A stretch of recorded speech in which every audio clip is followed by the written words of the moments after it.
Olá, estamos chegando com o programa que leva até você as iniciativas empreendedoras, os resultados e prospecções das companhias listadas no mercado brasileiro. E no BMC Business de hoje, nós vamos bater um papo com o José Roberto Pacheco, que é diretor financeiro de RI da Odontoprev, uma empresa líder na América Latina no setor de planos de saúde odontológicos, presente no mercado de odontologia há 33 anos. A rede de cirurgiões dentistas da companhia especializada conta com aproximadamente 29 mil credenciados. É uma companhia que se consolidou no mercado odontológico por meio de aquisições estratégicas, com o objetivo de liderar o setor de planos odontológicos, que nós vamos conhecer melhor a partir de agora.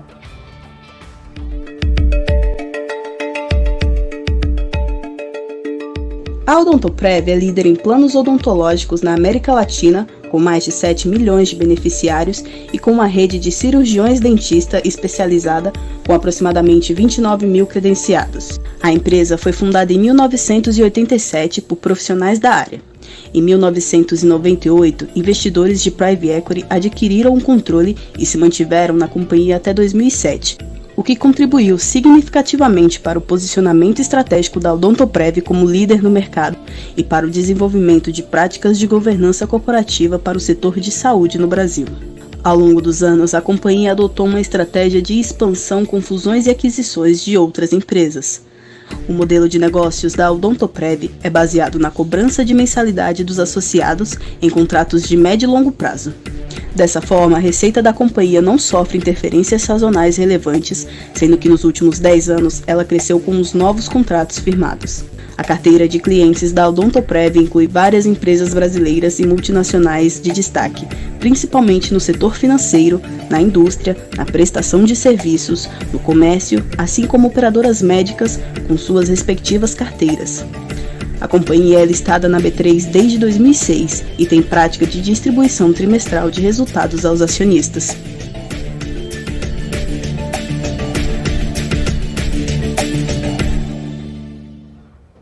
Mas antes, a gente bater um papo aí com o José Roberto Pacheco, que é diretor financeiro de RI da Odontoprev, eu quero trazer o Alex André, especialista de investimentos, meu parceiro também aqui de todos os dias, o BMC Business, já está aqui comigo, Alex, vamos lá. Falar de Odontoprev, que aliás adicionou mais de 152 mil vidas nesse último trimestre e 506 mil vidas nos últimos 12 meses, né, Alex? É isso mesmo, Débora, e principalmente, né, a companhia vem crescendo, né, tanto organicamente, como você disse, e também ganhando, né, novos clientes. E claro, né, essa melhora, né, essa perspectiva de melhoria econômica aqui no Brasil traz, né, um alívio para as famílias, né, contratarem os serviços de saúde, né, principalmente que a Odontoprev oferece, né, e a companhia também vem se revolucionando nos últimos trimestres, também olhando para frente com novas iniciativas que a gente vai conversar hoje com os principais executivos da companhia, né, Débora? Isso mesmo, Alex. A gente também vai falar mais desses resultados dessa última temporada aqui de balanços, né? Hoje também trazendo os números de PetroRio, de Cielo, de Multiplan. Mas agora, para a gente entender melhor os números da Odontoprev, saber mais sobre os próximos passos da companhia, vamos lá, vamos conversar ao vivo com José Roberto Pacheco, diretor financeiro de RI da companhia, que já está aqui comigo. Seja muito bem-vindo ao BMC Business. Muito obrigado pelo convite, é um prazer estar aqui com vocês. Mas vamos lá, Zé Roberto. Antes da gente começar a falar sobre o Odontoprev realmente, poderia, por favor, trazer para a gente uma perspectiva macro do setor de serviços odontológicos e para os seus respectivos planos de saúde, assim, como que a pandemia impactou o setor e a vocês? Olha, o setor de planos odontológicos no Brasil ainda é muito incipiente, ele é jovem, ele tem apenas 28 milhões de brasileiros participando. Esse setor, só para dar um exemplo, nos Estados Unidos tem mais de 200 milhões de participantes. A característica do setor de planos dentais é que ele cresce todos os anos. Nós abrimos o capital em 2006, o setor naquela época tinha 7 milhões de participantes, hoje, como eu já comentei, cerca de 28. Então, mesmo durante a pandemia, sua pergunta, o setor adicionou vidas num ritmo menor do que nos anos anteriores, mas diferentemente dos planos de saúde, que tem até hoje, em 2021, o impacto dos procedimentos serem agora, sim, realizados, né, em função do distanciamento social. No ano passado, as operações, as cirurgias foram postergadas agora para 2021 e 2022. No dental não é assim. No dental, especialmente no modelo Odontoprev, a gente tem atendimento em todo o Brasil, somos líderes em todas as regiões. O que a gente fez foi estar criando situações, proporcionando o atendimento de emergência, né? A odontologia não espera, precisa ser hoje, agora, aquela situação especial. Então, criamos uma rede de atendimento de emergência 24/7 em todo o Brasil, todos os funcionários em home office, trabalhando digitalmente. Então, essas foram as providências imediatas durante o ano passado e que nos privilegiaram uma atividade, uma contínua prestação de serviço, tem sido assim também agora em 2021. Para encerrar esse primeiro comentário, os planos de saúde têm tido uma utilização, né, muito forte, né, da sua rede de atendimento. Isso faz com que a margem caia, mais uma vez, é o oposto. A gente está falando aqui do mercado de capitais, da nossa realidade ali na Odontoprev, em que a gente vê uma sinistralidade ainda pelo distanciamento social abaixo do padrão histórico, portanto, eles têm tido retornos, margens superiores aí à nossa média de 34 anos. Uhum. Bom, ao entrar nos números de penetração aí de planos odontológicos, né, na população dos Estados Unidos, por exemplo, a gente vê um número de quase 80% da população, enquanto aqui no Brasil esse índice chega a 13%. Por que essa discrepância toda? Assim, o índice de penetração é um dos fatores responsáveis para que mais de 47% da base acionária da companhia seja norte-americana? Essa é uma bela coincidência. A nossa base acionária é global, apenas 10% praticamente das nossas ações em circulação aqui no Brasil, em investidores brasileiros. Mas o nosso acionista controlador é brasileiro, todos conhecem, é o Bradesco Saúde, faz parte das organizações Bradesco. Então, olha, o mercado referência em planos de dentais no mundo é o da América do Norte, não só os Estados Unidos, mas também o Canadá. O curioso é que o Brasil tem mais dentistas que esses dois países somados, mas assim, o benefício odontológico já está consagrado, não só para as grandes empresas americanas, mas também para as famílias e as pessoas de uma maneira geral.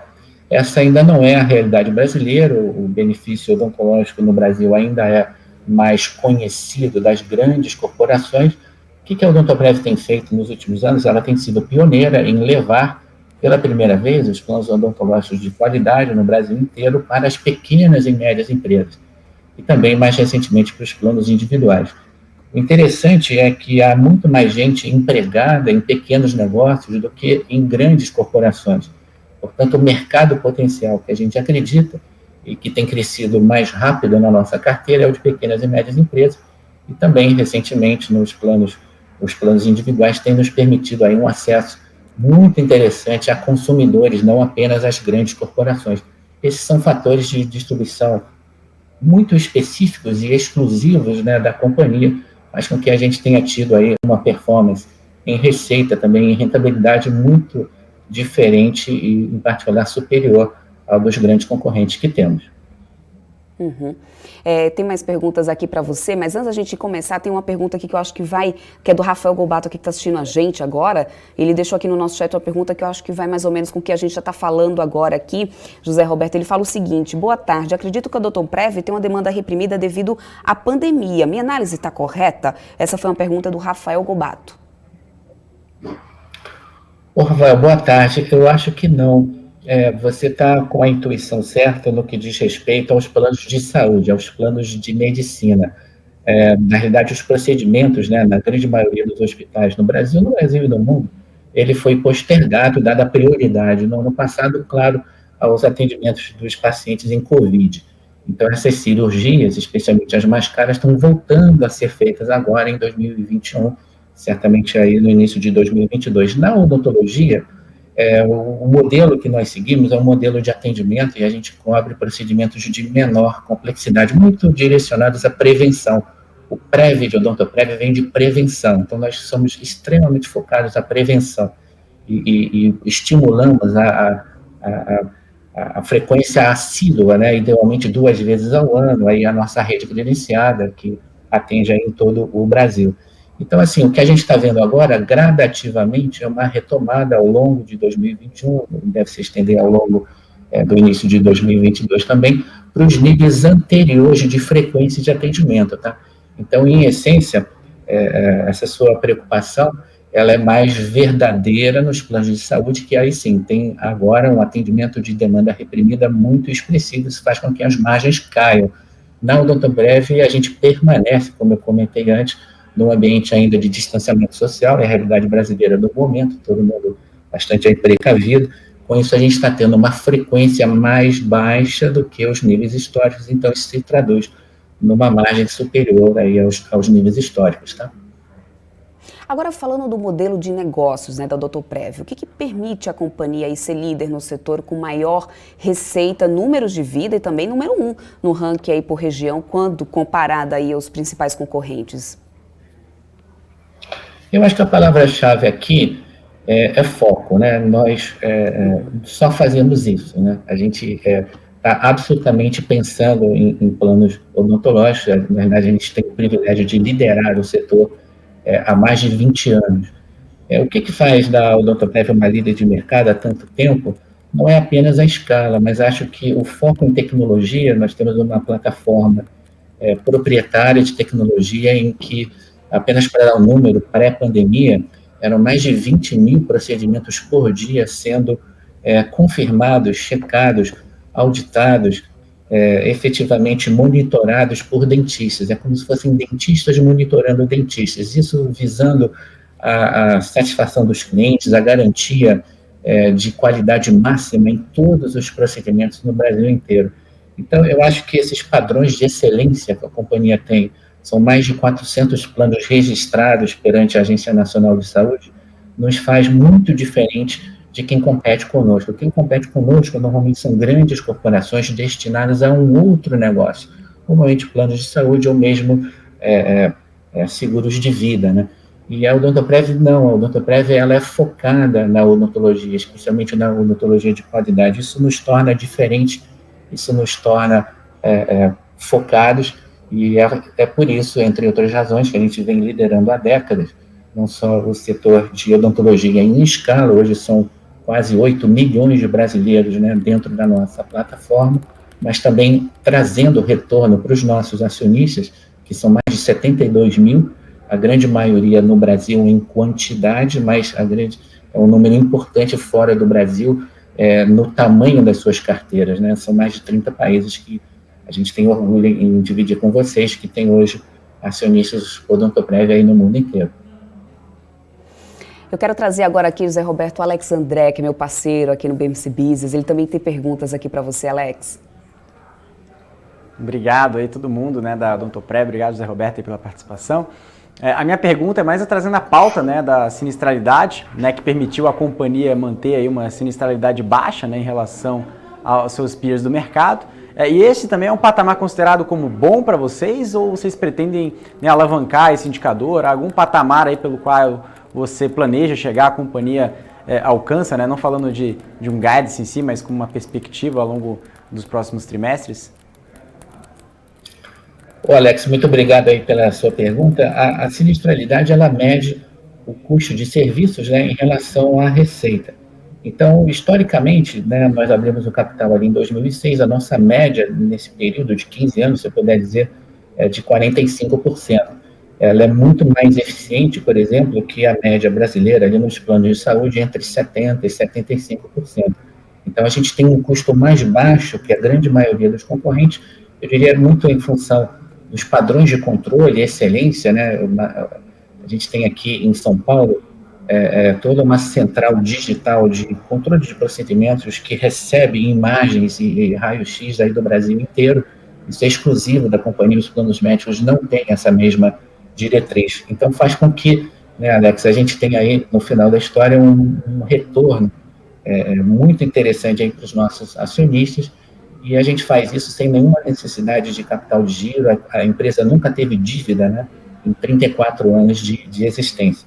Faz com que, em essência, a gente se transforme num pagador frequente de dividendos, e mais recentemente, a gente também vai falar sobre isso hoje, estamos aí executando um programa de recompra de ações. Mas olha, direto à sua pergunta, eu acho que a gente é diferente da concorrência, né? E não por sermos líderes, mas por termos um foco e uma atuação absolutamente voltada exclusivamente à odontologia. E as demais companhias que competem conosco são companhias que têm outros interesses, muitas vezes talvez até conflitantes, né, com o objetivo final do cliente daquele, seja um cliente corporativo, seja um consumidor, uma pessoa física. Muito obrigado. Débora? Obrigada, Alex. Roberto, eu tenho aqui algumas pessoas, eu vou aproveitar que a gente já tocou aqui no assunto aqui de concorrência, inclusive e tudo mais. O Maurício Lois, ele está perguntando assim, ó, o aumento da concorrência em planos odontológicos teve algum reflexo no número de clientes? Olha, é importante ter sempre um olhar muito atento à concorrência, né? Então, a gente monitora, são mais de 400 empresas, na realidade, no mercado como um todo, as mais relevantes, inclusive tem capital aberto, é muito possível para quem nos acompanha estar monitorando de 90 em 90 dias os resultados dessas companhias, comparar, né, com as nossas margens, o nosso retorno, etc. Então, assim, a concorrência merece toda a consideração e, de fato, eu acho que a gente diariamente, quanto maior a concorrência, a gente se esforça para entregar um valor, né, superior, prestar um serviço de mais qualidade.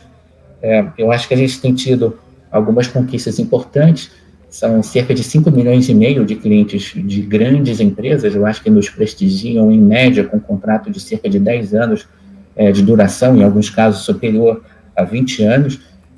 Temos tido também, através de parceiros importantes, como o Bradesco, que é nosso acionista controlador, fazendo a marca Bradesco Dental cada vez mais presente no país inteiro, dedicada às grandes empresas, dedicadas às pequenas e médias empresas, onde os bancos são extremamente eficientes no seu relacionamento do dia a dia, seja em crédito, seja nos serviços de prestação em folha, cartões, impostos, etc. E a gente tem o privilégio de ter esses canais exclusivos, não só junto à organização Bradesco, que é o maior acionista e acionista controlador. Vou dar o exemplo aqui também de um outro canal exclusivo da Odontoprev, que é junto à BB Seguridade.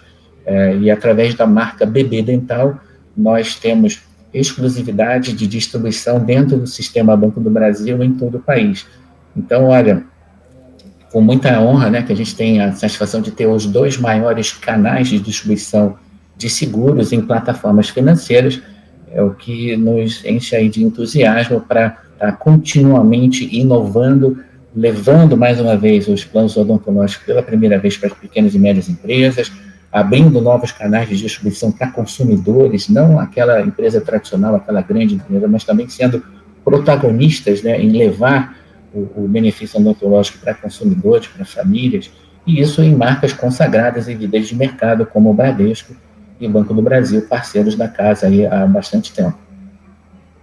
E hoje, Roberto, como que funciona aí, o mecanismo de distribuição dos planos odontológicos da Odontoprev? Assim, há algum risco de concentração de distribuidores em relação a Bradesco, Banco do Brasil?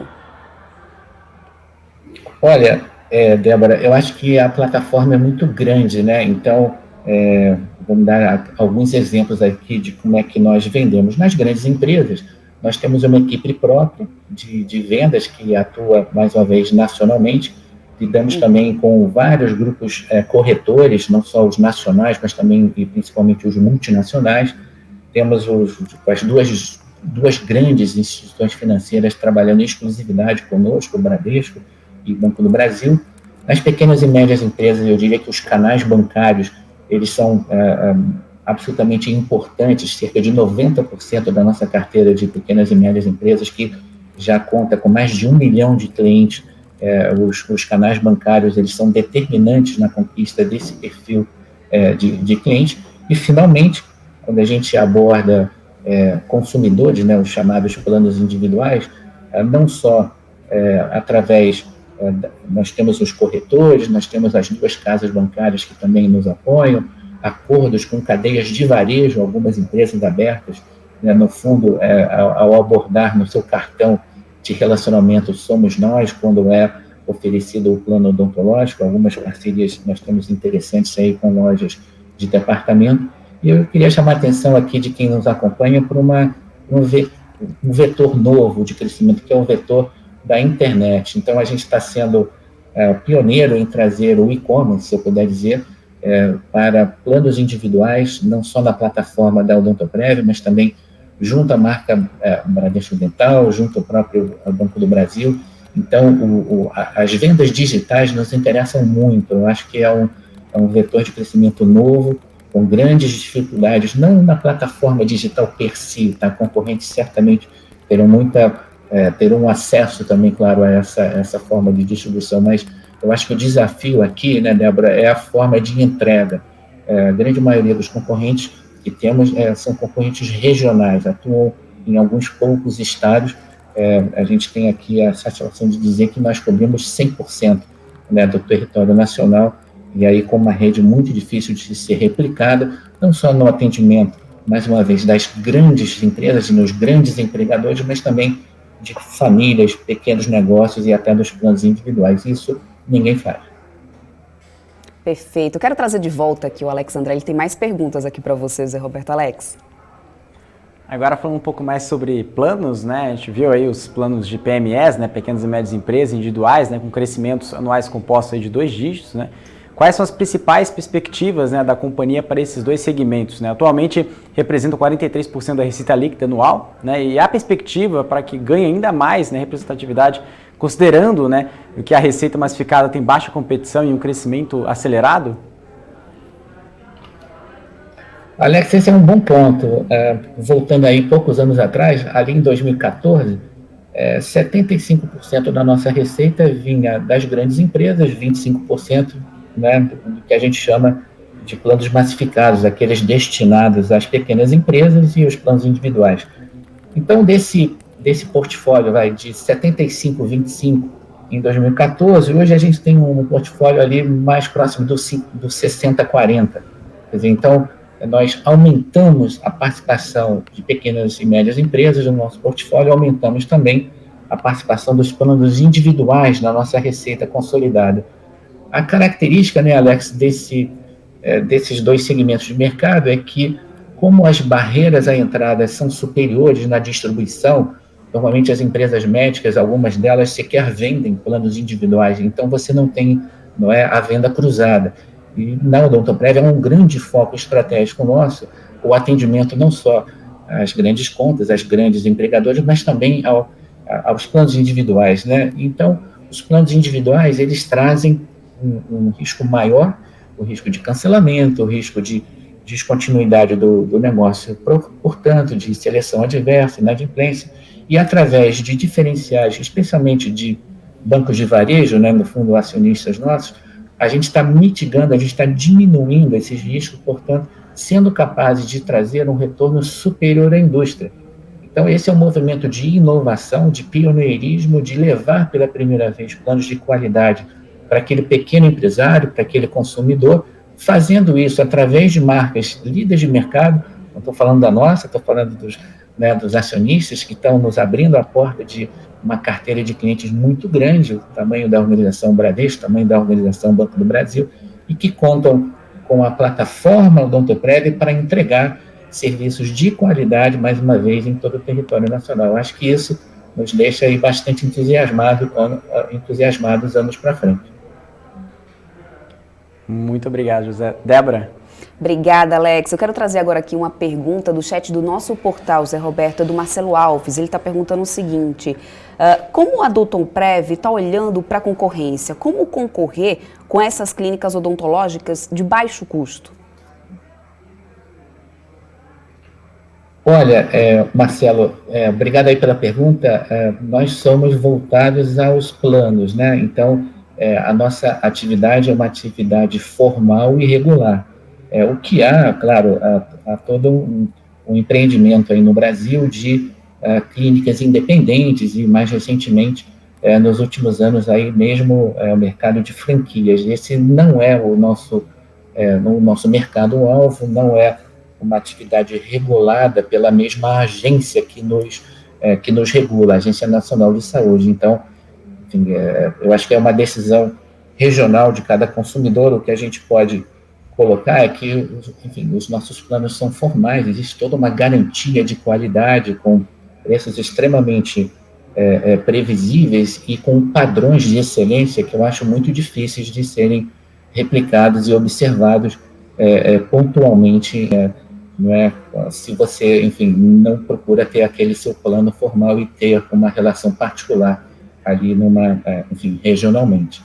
Acho que é o que dá para a gente comentar aí.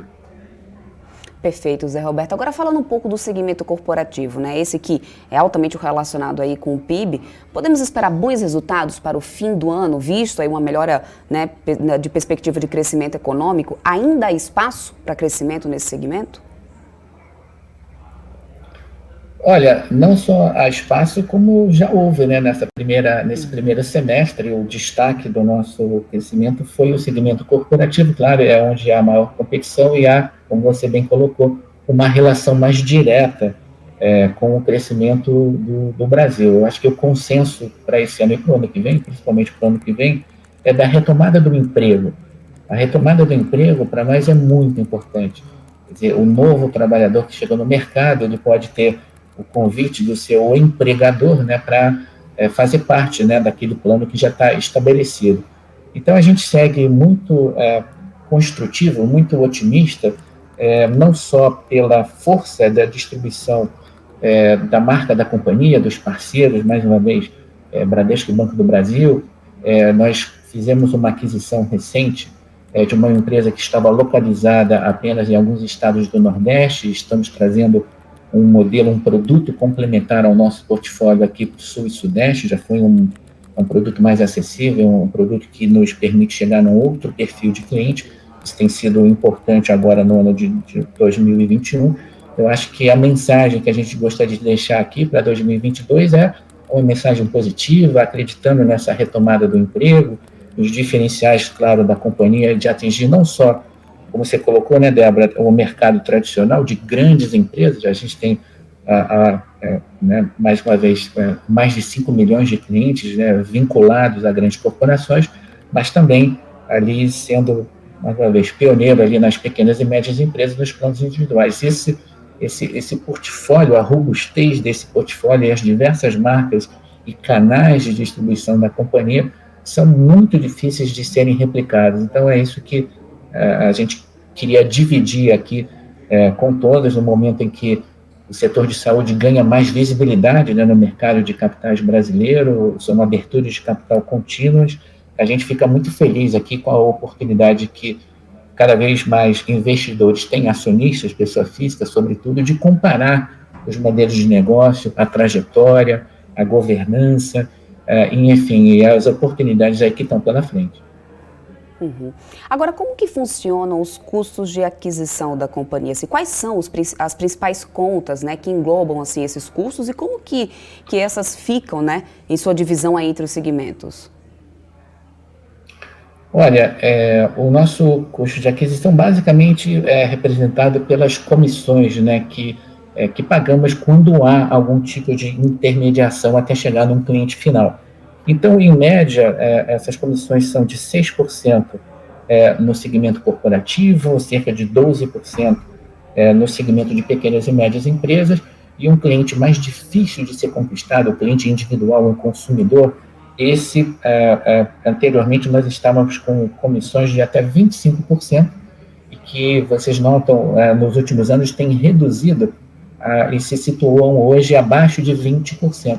Então, a companhia vem fazendo nos últimos anos uma mudança no perfil de vendas, priorizando ou tendo a oportunidade de trazer, mais uma vez, pela primeira vez, segmentos novos de mercado que permitem preços de venda superiores, custos de aquisição cada vez mais baixos, e trazendo também um tema, acho que a gente podia explorar um pouquinho daqui a pouco, que é o de provisão de devedores duvidosos também, que já chegou a 5% da nossa receita e hoje tem sido ali inferior a 4% ou mesmo 3,5%.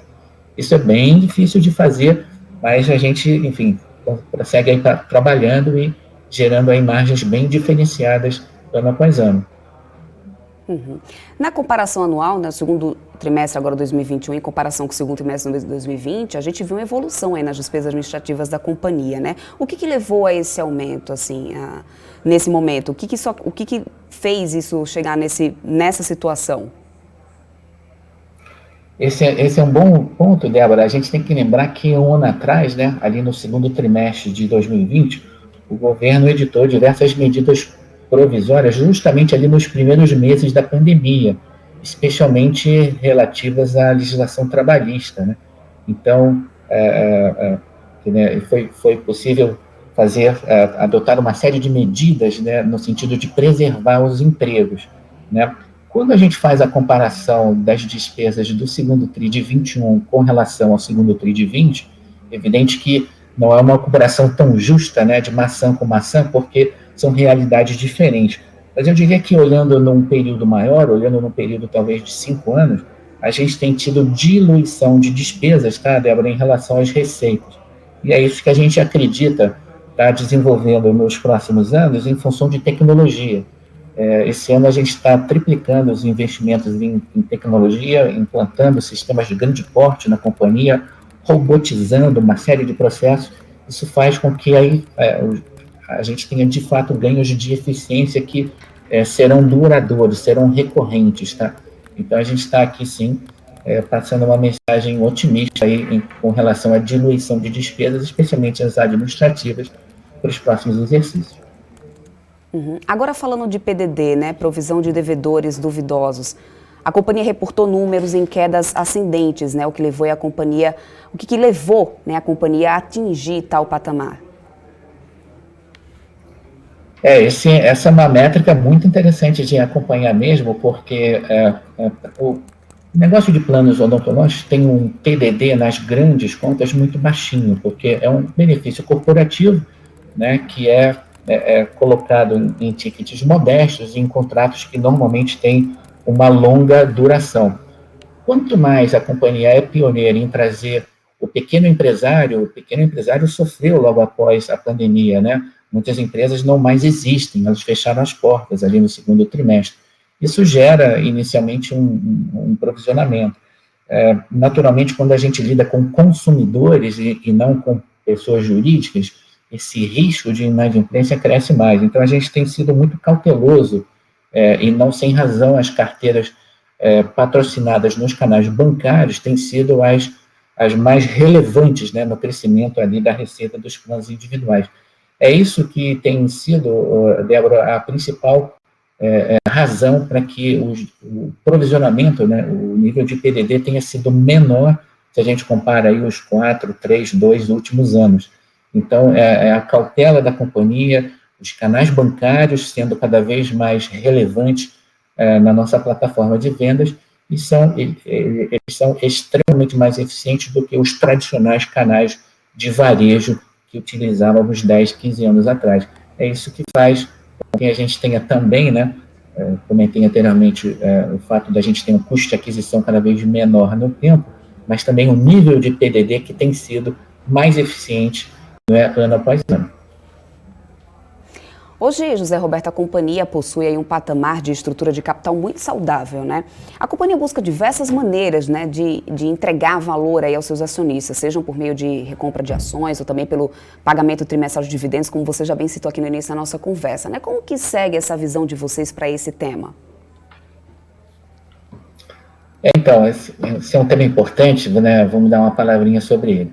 A Odontoprev nunca teve dívida, né? Então, a companhia se autofinancia, ela tem receitas que normalmente são pré-pagas nos contratos e nós pós-pagamos, depois de todo um processo regulatório, os serviços prestados pelos credenciados no Brasil inteiro. Então, o que nós procuramos fazer é alocar capital, fazer pagamentos regulares de dividendos e juros sobre capital próprio, e, mais recentemente, dado o patamar da ação, em particular ali no final do primeiro trimestre, o Conselho de Administração da companhia, por sugestão da gestão, abriu um programa de recompra que visa não só dar um sinal para o mercado, né, na nossa opinião, as ações não refletem os fundamentos da companhia, mas também são cerca de 850 milhões de reais de caixa líquido, sem dívida, então é uma forma de alocação de capital no próprio negócio. A nossa visão é extremamente positiva. Então, assim, a gente tem muita disciplina, né, Débora, na alocação de capital, mais uma vez, em nome de 72 acionistas de mais de 30 países, a gente tem toda a consideração aí em estar fazendo a distribuição do excesso, né, de geração de caixa a cada período, e é assim que a gente vê também o próximo ano de 2022. É muito provável que tem toda uma discussão agora sobre tributação de dividendos. A companhia, ela é uma tradicional pagadora de dividendos, só para dar números, nós somos listados no Novo Mercado, né, há cerca de 15 anos. No Novo Mercado, o padrão mínimo de distribuição de resultados é de 25%. No Estatuto da Odontoprev, Débora, a gente tem o dobro disso, nós temos 50%, e na prática, nos últimos anos, a gente tem executado cerca de 100% de distribuição do lucro exercício ao exercício. Em havendo essa distribuição, essa taxação de dividendos a partir de 2022, claro que em diálogo com o mercado, a gente vai procurar o melhor ponto de equilíbrio entre os tradicionais dividendos, que são obrigatórios, mas também prestando muita atenção ali em programas de recompra de ações. Isso que é uma prática comum no mercado americano. Possivelmente essa ferramenta ela ganha visibilidade no Brasil a partir do ano que vem também. A gente vai estar sendo muito atento aí a esse equilíbrio entre dividendos, recompra de ações e, obviamente, o crescimento inorgânico, né? Não hesitaremos em fazer. A companhia já fez mais de 12 aquisições nos últimos anos, parcerias estratégicas, parcerias de distribuição presenciais ou digitais, são formas de estar, alocando capital sempre visando aí o melhor portfólio para os nossos acionistas, né? Perfeito. Zé Roberto, quem chegou aqui para complementar ainda mais esse nosso papo foi o Marco Saravalli, que é estrategista da Sarinvest. Ele já está aqui e tem perguntas aqui para você também, Marco. Muito boa tarde, José Roberto Pacheco, né? Para quem não conhece, é Pacheco. Tudo bom, Pacheco? Como vai, Marco? Tudo bem? Bom falar contigo, um prazer. Prazer é nosso aqui, que honra ter você por aqui. O Pacheco, eu já vou chegar. Muito obrigado aí pelo convite, que seja o primeiro de muitos. Com certeza. Se Deus quiser. O Pacheco, eu vou aproveitar aqui já essa última provocação dessa frase que você estava falando, em relação à destinação dos recursos aí. A companhia, acho que ficou claro aqui que é uma forte geradora de caixa, né? E a gente tem uma larga distribuição de dividendos. Mas por que não, né? Na outra ponta, como você falou, por que não ser mais ativo na parte de fusões, aquisições, né?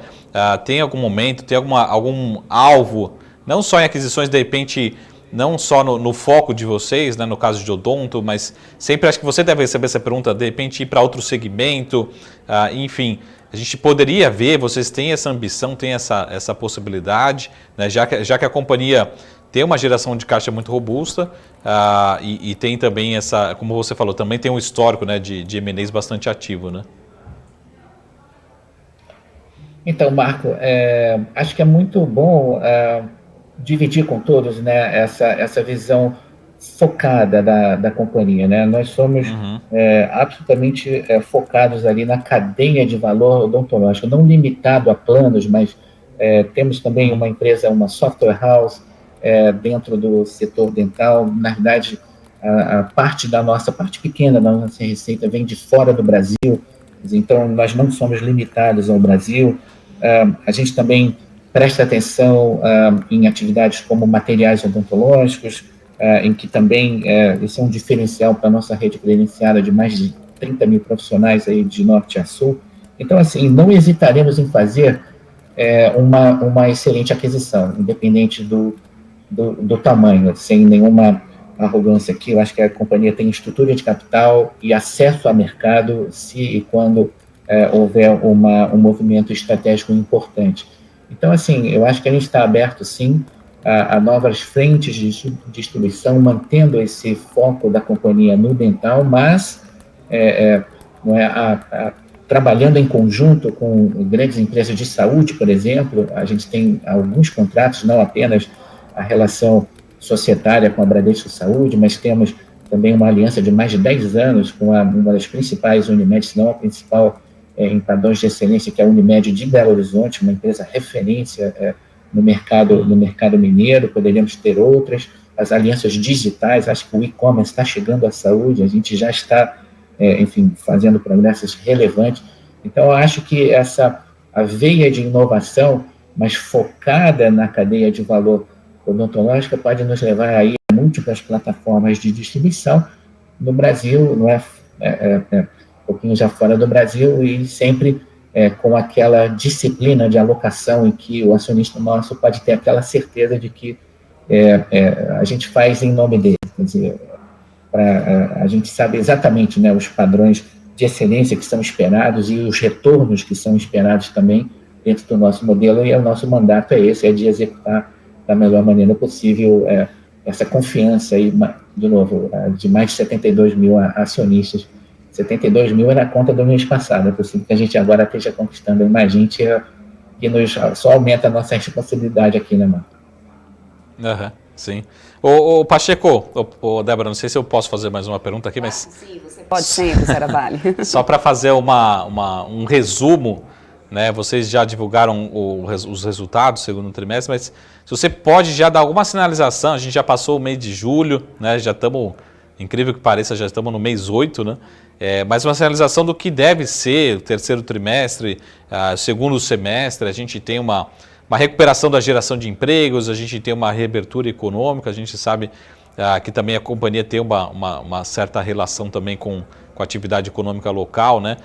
Como é que vocês já estão começando a ver também, né, nos números, na retomada? O que a gente deve esperar, assim, olhando para o segundo semestre para a companhia e para o setor? Olha, sazonalmente a gente cresce mais no segundo semestre, olhando aí mais de 10 anos de performance. Normalmente a gente cresce mais no segundo semestre e as margens do primeiro semestre são melhores. Por quê? Pelo período de verão, né? Tipicamente as pessoas de férias ali. Então, eu acho que 2021 tem aí condição de ser um ano, enfim, como vários outros, né? A novidade, talvez acho que esse é o consenso, o emprego voltando, quem sabe final desse ano, início do ano que vem, a gente está ainda cauteloso nessa retomada do emprego, não é o que a gente observa no nosso dia a dia, então ela chegando, quem sabe seja mais fácil de identificar aí na virada do ano, início do ano que vem, isso certamente é uma notícia positiva aí para o segmento corporativo. Agora, eu acho que o destaque do ano passado e desse ano permanece o distanciamento social traz um hedge, uma proteção, né, no nosso fluxo de caixa muito difícil de ser observado no setor de saúde, que é o oposto, né, os planos médicos tendo uma utilização, especialmente pelas cirurgias que foram postergadas, estão sendo feitas agora, isso comprime a margem, deixa a margem mais baixinha. Na verdade, o Odontoprev serve como um hedge, é o oposto que a gente está vendo, né, quer dizer, uma grande maioria da nossa receita vem de contratos de longo prazo, que não estão ali olhando um ano nem dois, que são relações aí de mais de década, na sua grande maioria. Acaba que a gente tem receitas muito resilientes, uma alteração muito pequena na receita, por outro lado, um custo mais baixo. Foi a realidade de 2020, acho que foi a característica aí desse primeira metade de 2021. Então, fica aqui um convite aí para olharem aí com um pouquinho mais de carinho, né, os números da companhia, sobretudo as perspectivas da companhia. Eu acho que a gente tem uma tese de investimento interessante aí, e muito fácil de ser comparada com tantas opções hoje. Acho que fica o convite, né? Acho que é o nosso papel aqui de estimular essa conversa e, mais uma vez, agradecer o convite de vocês e estar à disposição periodicamente, né, para estar fazendo essa atualização, dividindo com todos, né, os desafios e o que a gente acha de interessante aí para os próximos períodos. Tá bom, muito obrigado, Pacheco. Só não pode deixar o canal aqui dos dividendos, né?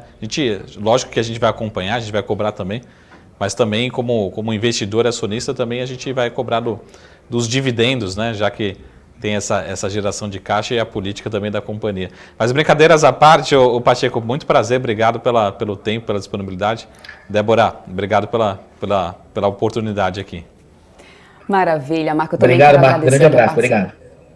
Também quero agradecer a participação aqui do José Roberto Pacheco, né? Agradecer por você ter disponibilizado o seu tempo por vir aqui falar um pouco mais pra gente aqui de Odontoprev. Com certeza sim, que esse seja apenas o primeiro contato aqui nosso, que você sempre volte aqui, conte com esse espaço aqui. A Odontoprev sempre vai ter esse espaço aqui garantido no BMC Business, para conseguir falar com os investidores assim de uma forma mais direta, bater esse papo aqui, que é super interessante. Então fica aqui o espaço para suas considerações finais, Zé Roberto.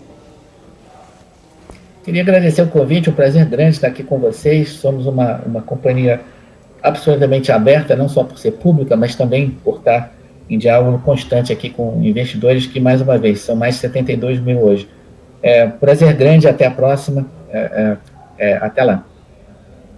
Até mais, José Roberto. É isso aí, esse foi o José Roberto Pacheco, diretor financeiro de RI da Odontoprev. Espero que vocês tenham gostado desse papo aí sobre a companhia, que a gente vai continuar falando aqui um pouquinho com o senhor Marco Saravalli, que está aqui para poder participar também, agregar ainda mais nesse papo aqui. Marco, antes da gente falar do atual momento da companhia, eu queria saber aí, né, na sua visão macro, né, para o setor, como estrategista e também como análise sua aí, quais são as suas perspectivas aí para os próximos meses? Bom, acho que tem dois desafios ali, principalmente, não sei se vocês conseguiram pegar ali nas entrelinhas, né, do Pacheco, mas acho que tem dois desafios.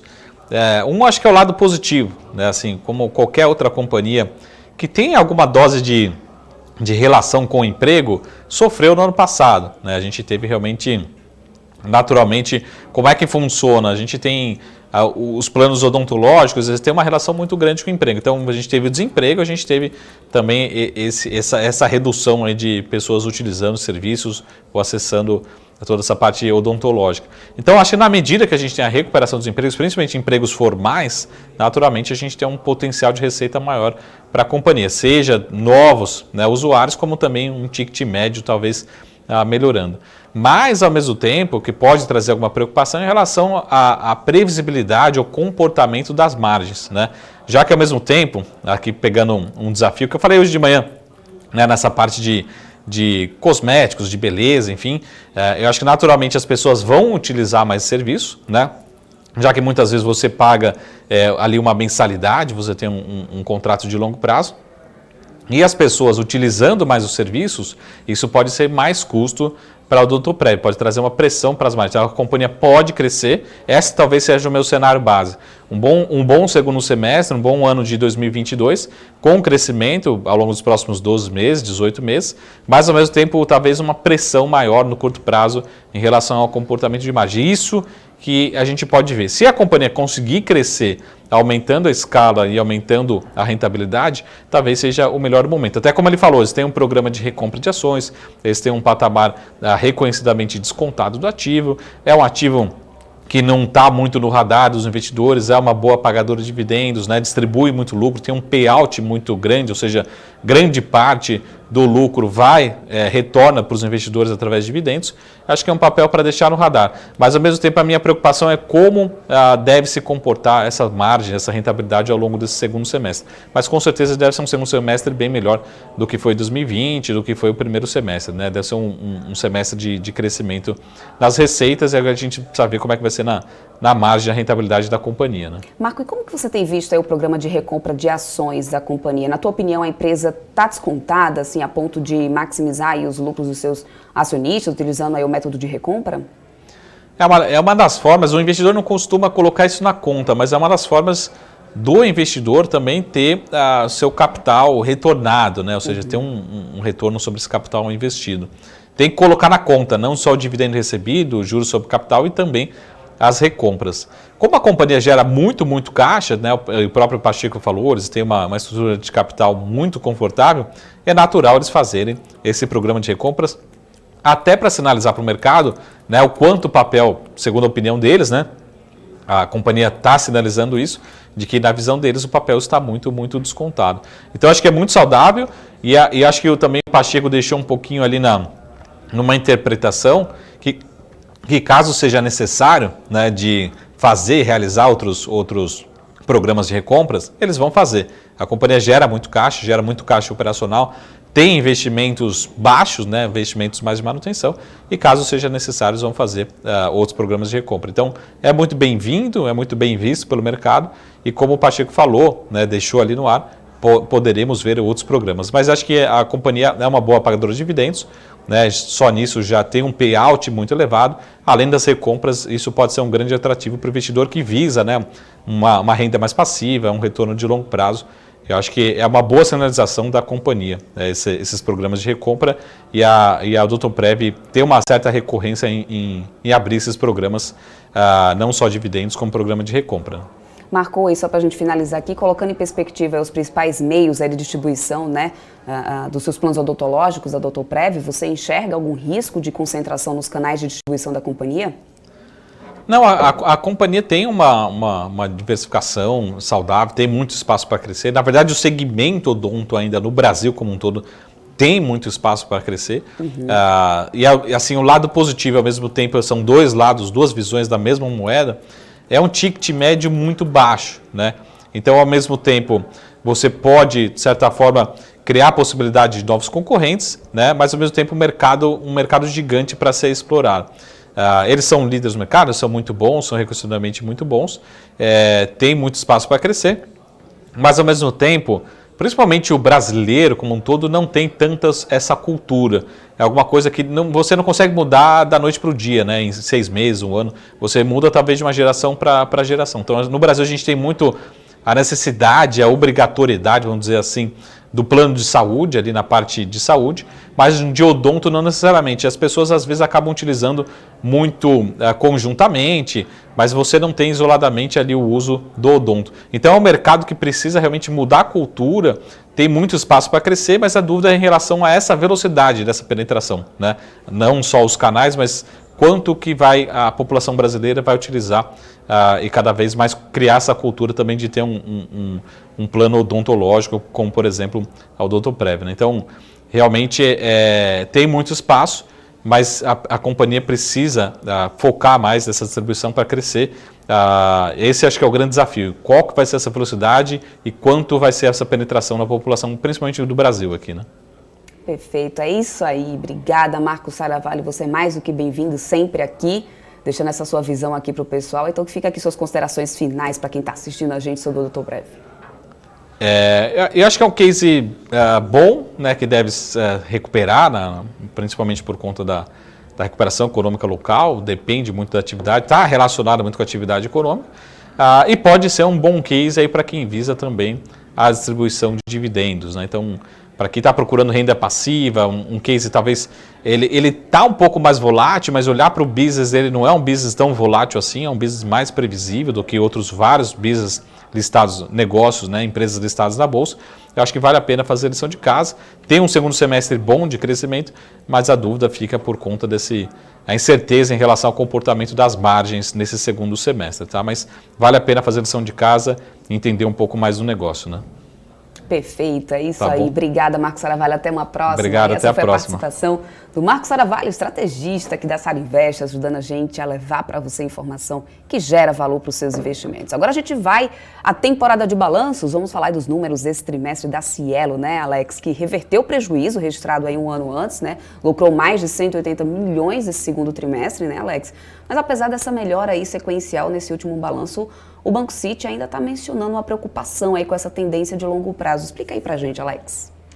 Legal, Débora. Eu acho que a questão, né, do próprio business de Cielo, né, não é um case de curto prazo, como pode dizer, até os próprios analistas do Citi reiteram isso, é um case de qualidade ao longo do tempo, né, que pode trazer novas surpresas positivas, mas olhando para trás, né, a Cielo era uma das companhias, né, mais promissoras, quando a gente fala de adquirência, né, de maquininhas de cartões, né, de uma forma mais conhecida, e agora ela vem perdendo, né, veio perdendo ao longo dos últimos anos, né, o seu business, vem entrando aí mais competidores, né, a própria maquininha virou uma commodity e ela trouxe mais outros modelos de negócio, que ela teria que se inovar, criar novos braços, né, e entender o que realmente ela pode trazer de valor para a marca, né? Então, realmente, isso demora um tempo, né? A companhia traz isso, né? Ou seja, tem um horizonte de investimento, né? De maturação, e os próprios analistas enxergam, né? Uma qualidade, né? Um valor nesse ativo, mas tem que entender um pouquinho, né? Da maturação de cada unidade de negócio, que a gente vai trazer agora nos resultados do segundo trimestre. Débora, então vamos lá, vamos colocar aqui a apresentação na tela, né? O que a gente tem aqui da apresentação do segundo trimestre da Cielo. Então, colocando aqui na tela cheia, o que nós temos, né? A gente tem aqui os principais destaques do trimestre. A gente tem aqui volume transacionado, né, em 29% maior na comparação ali de ano contra ano e 3% maior trimestre contra trimestre. Varejo e empreendedores, né, esse braço ali muito importante, cresceu quase 50% de ano contra ano e 7% trimestre contra trimestre, representando quase 40% do TPV. A eficiência operacional teve uma nova redução de gastos normalizados, a gente está falando aqui em torno de 5% de ano contra ano, e lucro líquido atinge 180 milhões de reais. Anota esse número para a gente fazer a nossa comparação, a nossa análise de acordo com o consenso do mercado ao vivo aqui, com todo mundo da BMC News, tá? E o crescimento teve de 33% sobre o primeiro trimestre em bases recorrentes, tá? Do lucro líquido. Cliente no centro, né? Que isso também é uma métrica, né? Sempre querem colocar o cliente no centro, o foco no cliente. melhorias na logística e novos avanços na qualidade do atendimento. É o que trouxe aí de destaque no segundo trimestre. O que nós temos agora? A gente tem um gráfico bem interessante aqui falando sobre o varejo, né, que claramente foi muito impactado, né, na comparação de ano contra ano. Né, no ano passado realmente os números vieram bem ruins, mas mostra forte recuperação, né, bem como volumes de Cielo, né, e também, né, a gente vê aqui a Cateno, né, também é um braço bem interessante para a gente entender, principalmente, né, a parte da companhia conseguiu ali ver desde o de abril, né, que chegou em 70,5%, e agora o faturamento também, né, nominal, a gente consegue observar aqui uma retomada comparado a uma queda de quase 30%. Né. Os volumes também de Cielo superaram ali mais de 3,3% trimestre contra trimestre, né, então isso mostra aí uma qualidade, né, uma resiliência também do varejo já no segundo trimestre de 2021. O que a gente tem aqui de lucro líquido recorrente, né, que apresenta a recuperação, né, com melhorias nos indicadores financeiros.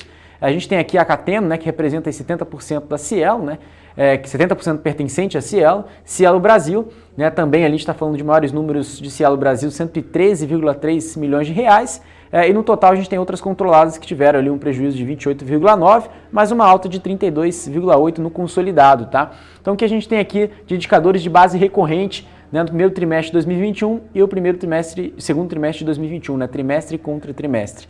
O EBITDA subindo aqui 24%, então anota esse número para a gente falar também um pouco do EBITDA, 580,8 milhões de reais, a margem EBITDA ficou em 20,7%, né, crescendo ali 3,5 pontos percentuais. O lucro líquido, que a gente já comentou que está nessa tabela aqui, 180,4 milhões de reais, com a margem líquida de 6,4%. Tá? Então isso que é interessante, a gente vai entender um pouquinho sobre EBITDA e lucro líquido lá na frente, quando a gente falar do consenso. E aqui a gente vai explorar um pouquinho, né, sobre os resultados de negócios, né, o lucro líquido, como a gente comentou nesse número, né, também vem surpreendendo bastante. O que a gente tem aqui, né, no primeiro trimestre teve um resultado não recorrente, né, de mais de 105,5 milhões de reais, né, por isso que agora, né, tirando esse fator ali não recorrente, o resultado ficou bem flat, né, comparado ali ao primeiro trimestre de 2021, né, comparado com o segundo trimestre que foi apresentado agora de 180,4 milhões de reais. Se a gente comparar com o segundo trimestre de 2020, realmente o resultado veio bem ruim, né, aí seria um ganho de 255,6 milhões de reais, tá, considerando aqui o consolidado da companhia. Indicadores operacionais, né, isso é bem interessante, eu acho que olhando esses indicadores operacionais da Cielo, a gente consegue tirar uma conclusão dos indicadores gerais, né, de todo o varejo em si, inclusive até a Cielo tem uma pesquisa de mercado, né, que inclusive outros varejistas tomam como uma proxy bem interessante. A gente tem um volume capturado, né, transacionado da companhia aumentando 29,1%, a base ativa de clientes caindo 2% versus o segundo trimestre de 2020, isso não foi tão bem recebido, né, porque no pior momento da pandemia, com o melhor momento de recuperação, né, teve uma queda de 2%, mas mesmo assim, quando a gente tira uma base melhor comparativa, a gente consegue ver ali uma alta de 15%, tá? Então depende da ótica que a gente está enxergando por aqui, tá? Se a gente enxergar produtos de curto prazo, produtos de prazo, quer dizer, o que a gente tem aqui? A gente consegue observar um aumento de 71,5%, uma penetração de 20% no segundo trimestre de 2021, ante uma penetração de 15,3% no segundo trimestre de 2020, tá? E quando a gente tem aqui o yield de receita, né, acho que é bem interessante olhar essa métrica também, a gente consegue enxergar tanto a evolução anual do yield, né, da receita líquida, né, e também a evolução trimestral, né, anual e trimestral, a gente chega aqui no número de 0,71% no segundo trimestre de 2020, se mantendo próximo ao primeiro trimestre de 2021, com uma variação de ano contra ano pressionando aí por volume, né, e preço, tá? E a gente indo para a eficiência operacional, né, são gastos normalizados menores, né, como eu disse no começo da apresentação, em 5%, que traz uma forte disciplina, né, de contingências de gastos da companhia no dia a dia, né, enquanto as iniciativas de transformação do negócio, com ênfase no atendimento de excelência, ou seja, colocando o cliente no centro, né, inclusive até falei essa frase no começo da apresentação, os gastos totais caíram quase 4%, caíram 3,8%, tanto gastos totais e também outros gastos como amortização de subsídios, serviços prestados pelos bancos e gastos totais normalizados também caindo 4,5%, né, totalizando ali 0,39% do TPV e gastos totais normalizados 638 milhões de reais no segundo trimestre de 2021. Liquidez e alavancagem que nós temos aqui, né, destaques no primeiro semestre de 2021, né, nos 6 primeiros meses do ano.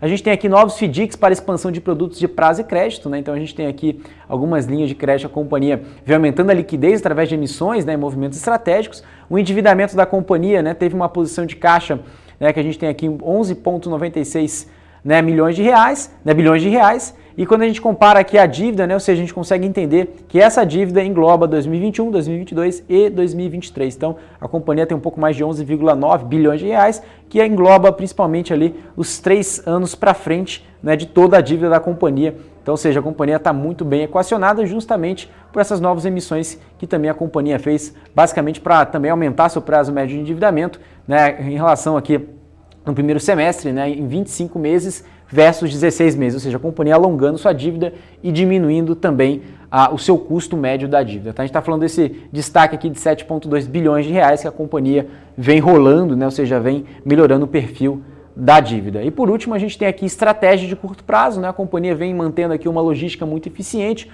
produtividade comercial, atendimento impecável, ou seja, cliente sempre no centro, né, das atenções, eficiência operacional e crédito e balcão de recebíveis, que também é um ponto de crescimento, tá? Que a companhia vem mostrando aí como uma melhoria. Entregas no primeiro semestre, né, dando check aqui, que realmente eles entregaram melhoria de logística e finalização do piloto na parte Heroes, expansão da força comercial, evolução do modelo comercial, hunting mais farming, redução dos gastos normalizados, início da operação P2P do WhatsApp, ou seja, você mandar dinheiro para outra pessoa utilizando o seu WhatsApp, né? Utilizando a sua conta do WhatsApp, você pode mandar dinheiro para outra pessoa e a outra pessoa também pode receber esse dinheiro de uma forma sem nenhuma taxa, né? Isso é bem interessante. E parcerias na agenda, né, de VAS também, que é uma parceria que a companhia vem fazendo, um novo braço. Próximos passos que a gente tem aqui, expansão do modelo de Heroes, né, na logística, contínua otimização do modelo comercial, revisão do atendimento remoto com foco em melhoria de qualidade e expansão do crédito para capital de giro. Bom, vamos lá. O que a gente teve aqui em relação aos consensos do mercado, né, aqui da Cielo? Então a gente tem aqui os principais números para a gente comentar. A receita, né, o mercado a gente entregou aqui 2,81 bilhões de reais, o mercado esperava 2,8 bi, ou seja, ligeiramente, né, maior do que o esperado, a gente está falando ali um pouco mais, ali, um pouco de 10 bilhões de reais, e quando a gente compara aqui lucro operacional, né, o mercado esperava ali 320, né, ou seja, o mercado esperava 256 milhões de reais, a empresa entregou 320 milhões, e quando a gente fala de EBITDA, aí sim, o mercado esperava 554 milhões e eles entregaram, né, um EBITDA de 580 milhões de reais, ou seja, acima também das expectativas. Então o mercado, né, algumas linhas aqui a gente consegue ver a maior parte, né, tanto LPA, né, o famoso EPS, né, Earnings Per Share, lucro por ação, também veio acima do esperado, tá? Então isso que é interessante também, a companhia vem mostrando ser lucrativa e recuperando seus resultados, né, suas métricas nos seus modelos de negócio. E o que reflete no preços-alvos, né, dos principais analistas do Brasil?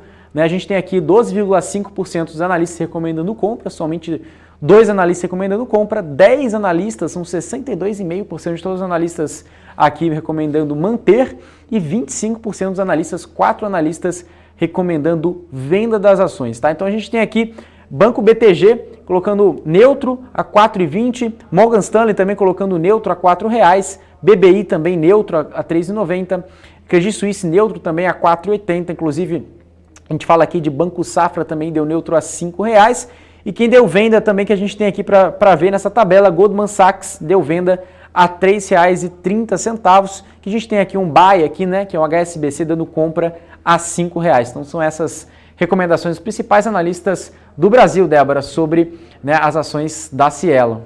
Pois é, a gente agora vai continuar falando aí dos resultados dessa temporada aí de balanços, né, Alex, em relação aí aos números de PetroRio, que registrou aí um lucro líquido de cerca de 421 milhões no segundo trimestre, revertendo esse prejuízo de 99 milhões no mesmo período do ano passado, não é isso? É isso mesmo, Débora. Realmente os resultados de PetroRio vieram muito bons, né? A gente vai comentar um pouquinho. Eu acho que vem nessa métrica de melhorar, né? Diminuir custo, consequentemente a gente vai observar tanto o preço do barril agora do petróleo e consequentemente o custo, né? Que é o lifting cost. Então são as principais métricas que regem não só PetroRio, mas empresas de petróleo em geral. Então vou colocar a apresentação aqui na tela, Débora, para a gente comentar um pouquinho dos resultados da PetroRio. O que nós temos aqui de importante desse resultado que vale a pena a gente abordar, né? Então a gente tem aqui os principais pontos, vamos colocar aqui na tela principal, de redução de lifting cost, né? Isso que é interessante. basicamente ficou ali em linha, né? Praticamente não mudou. Era 14,3 dólares, agora ficou 14,2 dólares, então, ou seja, manteve-se ali praticamente desde o quarto trimestre de 2020 na faixa ali de 14 dólares para o barril. Tá? Então, o que é lifting cost? É o custo médio do barril, ou seja, se a companhia consegue vender ela consegue ali vender um barril por 70 dólares, qual que é o custo de extração? O custo dela médio é de 14 dólares por barril, tá? O que custa para ela. Produção, né, a companhia produzindo ali mais de 30 mil barris de óleo por dia no segundo trimestre de 2020, né, a gente está vendo ali a maior parte, a gente consegue ver Frade, Tubarão Martelo, né, isso é bem interessante, né, Polvo com Tubarão Martelo agora reuniu também o Tyvek, né, ou seja, a ligação entre dois poços, a primeira companhia privada, né, do Brasil, se quiçá do mundo, que fez essa ligação muito interessante, é um desafio muito grande uma empresa, né, de oil and gas, uma empresa independente, né, uma empresa privada, então é um desafio muito grande. E a companhia vem fazendo isso para, consequentemente, diminuir custo e também trazer nova sinergia entre os campos. Tá? Também a gente vai falar um pouquinho mais à frente sobre esse movimento estratégico. Posição de caixa, a companhia está muito bem posicionada, né? A gente fala aqui nesse gráfico, a companhia tem mais de 4,5 bilhões de reais em caixa. O que ela vai fazer com esse caixa? Olha o histórico da companhia desde o ano passado, no primeiro trimestre de 2020. Porque a companhia tem um caixa grande. Ela fez emissão de dívida, né? Basicamente também ela levantou um follow-on. Porque ela está com esse caixa todo, isso é muito claro, ela já está querendo olhar para aquisições, né? Qual pode ser a próxima aquisição? Não tem nada anunciado, tem nada oficializado, mas tem ali, né, um campo de Albacora, né, o campo que pertence hoje à Petrobras, que tem muita sinergia com a PetroRio, inclusive não só a PetroRio está na disputa, né, de comprar a Albacora, mas também tem outros players, né, inclusive nas últimas notícias do mercado, também tem outros grandes players aqui do Brasil, né, inclusive Enalta, enfim, tem outros players que também estão disputando esse ativo, mas a companhia tem esse caixa muito grande, se não for Albacora, né, vai ter outras possíveis aquisições de M&A, a gente não sabe o tempo, mas a companhia deixou muito bem claro para o mercado, né, isso é público, eles querem fazer uma possível aquisição, claro, que tenha sinergia com seus ativos já existentes. Né? E aí quando a gente fala aqui de alavancagem financeira, né, a gente fala aqui de dívida líquida por EBITDA, a companhia está net cash, né? Ou seja, ela tem mais caixa do que dívida, então, ou seja, nessa posição gigantesca de 4,5 bilhões de reais, consequentemente, a alavancagem que era de 2,3 vezes reduziu-se para menos 0,6 vezes, então a companhia está aí, né, desde o primeiro trimestre de 2021 com uma posição muito confortável de caixa e, consequentemente, a alavancagem financeira também. Né? O que nós temos aqui agora para falar no próximo slide? A gente tem aqui desempenho dos ativos, né? Então a gente tem Manati, né? Eu acho que Manati não tem nenhuma grande relevância. A gente olhar até no último slide ali anterior, a gente viu que Manati tem uma participação bem pequena de produção. Manati é um campo de gás, né, localizado principalmente aqui no Nordeste do Brasil. E Manati também tem uma participação, a Enalta também tem uma participação em Manati minoritária e a Petrobras tem uma participação majoritária de Manati, que inclusive já foi vendido, já está ali para fechar o deal ali no final do ano com a Gasbridge. Né, ou seja, é um ativo que já está praticamente ali encerrado e também vem caindo a sua produção ao longo do tempo. Tá? O que a gente tem que colocar como atenção, campo de Yahoo, campo de água altas profundas, inclusive a PetroRio também já soltou um fato relevante nos últimos dias, né, que contratou uma sonda para já começar a fazer perfurações, enfim, novas sinergias por lá.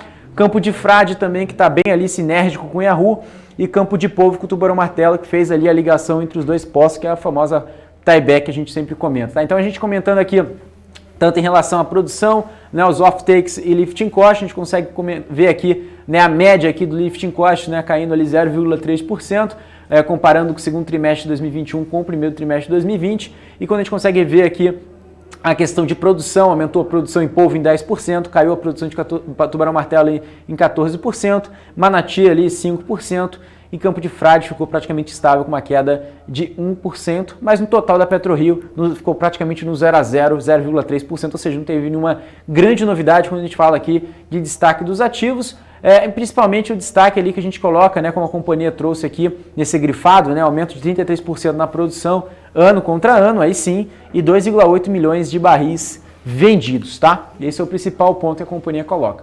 Lifting cost, né? Agora a gente vai dar uma atenção especial para isso. Eu acho que isso é muito interessante, não só a Petrobras, a PetroRio, mas todas as companhias de petróleo em geral. A gente tem que olhar para isso, o custo médio do barril. E quando a gente compara aqui Brent versus lifting cost, a gente consegue observar nesse gráfico abaixo o preço do Brent médio subindo e o custo caindo. Então essa é a famosa fórmula mágica para a companhia ter rentabilidade, né? Ou seja, aumentar o preço do barril, consequentemente extrair de forma mais barata. Então isso é como eles disseram, né? O lifting cost é a melhor e mais importante estratégia de proteção contra a volatilidade do petróleo Brent, que é referência para as empresas aqui do Brasil. O impacto positivo, né, para o início da produção ali de polvo, com redução de alguns custos operacionais do polvo e tubarão-martelo, como eu já falei, e o lifting cost negativamente impactado pela parada de produção, né, tiveram um workover ali no campo de tubarão-martelo, 8H, e pelas paradas programadas de frade, tubarão-martelo. Algumas paradas programadas são até solicitadas pela própria ANP, e eles conseguem até fazer de uma forma mais rápida do que estimado pelo mercado. Então isso também, as paradas programadas acontecem, né, isso já era esperado, em maio e junho, respectivamente, que já aconteceu, tá? O lifting cost reduzirá aí a conclusão do tieback entre polvo, concluído aí em julho, que possibilitará aí uma redução de OPEX de em torno de 50 milhões de dólares por ano, tá? Então, eles vão aí cada vez mais ter menos gastos e mais sinergia, né? Então, ou seja, isso é muito importante, esse movimento, e a gente vai enxergar nos próximos resultados esse tieback de forma geral. O que nós temos de desempenhos operacionais de frade, né? A gente fala que produção média diária, eficiência operacional, né, caiu para 87,6%, não tinha nenhuma grande novidade. Foi iniciada a injeção de água em 2 poços depois que a ANP aprovou, né, com o objetivo de retardar as taxas de declínio no campo, ou seja, esses campos de petróleo, né, à medida do tempo, como são campos de petróleo maduro, ou seja, esse campo já está sendo produzido já faz muitos anos, né, então algumas vezes, né, independente aí do tempo, né, uma janela aí de alguns anos, a companhia precisa, né, injetar tanto gás ou água, enfim, independente ali como for a melhor estratégia, para começar a bombear esse petróleo de uma forma muito mais eficiente e de uma forma mais barata. Então, eles precisam fazer isso, a ANP aprovou, a Agência Nacional do Petróleo, então esse é um movimento que a companhia vem fazendo. Sem o impacto da parada, se não tivesse a parada programada, a eficiência seria acima de 96%, ou seja, essa queda não é assustadora, né, já estava sendo prevista, e também a eficiência e produção impactadas pela parada programada entre abril e maio, como a gente já comentou. Agora, falando de tubarão-martelo, né, a gente tem a produção ali impactada pelo shutdown, né, como eu disse, né, uma parada ali do campo desde março, devido à falha ali da bomba. O workover da bomba está sendo executado, como eu disse, com perspectiva aí de conclusão em agosto. A parada programada realizada ali em junho, com a realização de adequações necessárias do FPSO, que é o navio, né, da conclusão do tieback, também impactou na produção de eficiência. Ou seja, isso é muito claro, para fazer esse tieback teria que parar algumas vezes a relação da produção desse movimento, até para a própria segurança dos colaboradores, da produção e etc. A eficiência do campo ficou em 84%, né, devido à falha da bomba, e 65% em junho, como consequência da parada. O 6º poço do tubarão-martelo, previsto para entrar em produção em setembro de 2021, ou seja, tem mais produção vindo por aí, tá? Então essa queda também não surpreende o mercado. Agora, campo de Yahoo, né, é um campo muito interessante, né, muito próximo, a gente está falando de 30 quilômetros, né, entre 30 e 35 quilômetros de frade, tá? Essa distância relativamente perto, tá? Uma parcela adquirida que eles compraram da BP, né, da British Petroleum, 35,7% já foi aprovada, e também a parcela adquirida pela Total, 28,6% aprovada pela ANP. A sonda que foi contratada, como eu disse, né, no último fato relevante, a sonda Nobre 6, né, para a primeira fase de revitalização de frade e desenvolvimento também de Yahoo. E Yahoo, a sonda realizará a perfuração de 4 poços produtores do campo. Lembrando que a própria PetroRio também possui a sonda Kingmaker, né, que é a sonda proprietária da PetroRio, mas não tem como utilizar essa sonda em Yahoo, tá? É outra sonda que precisa uma sonda mais especializada para isso. Próximos passos, a gente tem a assinatura do aditivo do contrato, início aí dos cash calls, né, aplicáveis aí que foi concluído, com a declaração de comercialidade, plano de desenvolvimento, início de projeto de perfuração e interligação, e primeiro óleo de Yahoo, que é o último passo, né? Inclusive é o ponto aí mais marcante de todas essas etapas. E falando de desempenho financeiro, né, a gente tem aqui algumas linhas de resultados. A gente está falando aqui do EBITDA, né, ajustado, que saiu ali de 175 milhões para 642 milhões de reais, né, um aumento ali, um delta de 267%, e a margem saltou para 63%, um aumento de 7 pontos percentuais, tá?